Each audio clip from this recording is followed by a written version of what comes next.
Почти час пик, мы видим машин очень много. И сегодня как раз хочется поговорить про нарушение рядности движения линии разметки.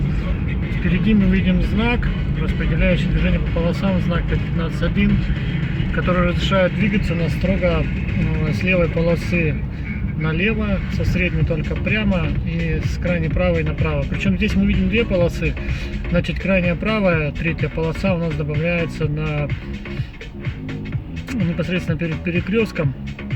Там как уширение кармашек идет, вот там она добавляется полоса.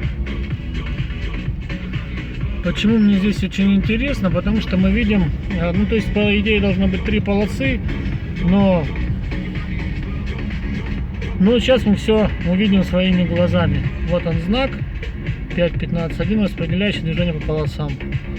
По этой полосе, по которой двигаюсь, только налево. Смотрим, что же у нас сейчас будет происходить. Вот я поворачиваю налево. Что делает?